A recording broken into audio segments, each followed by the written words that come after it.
₹650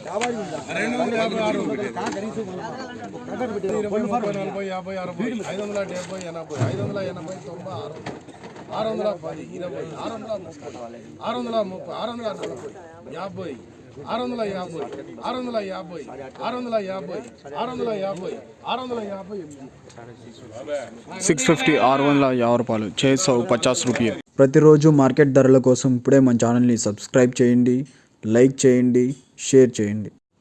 రైతు సోదరులందరికీ నమస్కారం. ఈరోజు 26వ తారీఖు జూలై నెల 2024. ఈరోజు మార్కెట్లో ధరలు ఏ విధంగా ఉన్నాయో ఈ వీడియోలో చూద్దాం. ముందుగా థర్డ్ క్వాలిటీ చూసుకున్నట్టయితే 200 to 400 ₹200 నుంచి ₹400 థర్డ్ క్వాలిటీ. సెకండ్ క్వాలిటీ చూసుకున్నట్టయితే 450 నుంచి ₹650, 450 to 650 second quality. First quality చూసుకున్నట్టయితే 650 to 850 రూపీస్, 650 నుంచి ₹850 first quality. Top rate 850, ₹850 top rate. ప్రతిరోజు మార్కెట్ ధరల కోసం ఇప్పుడే మన ఛానల్ని సబ్స్క్రైబ్ చేయండి, లైక్ చేయండి, షేర్ చేయండి.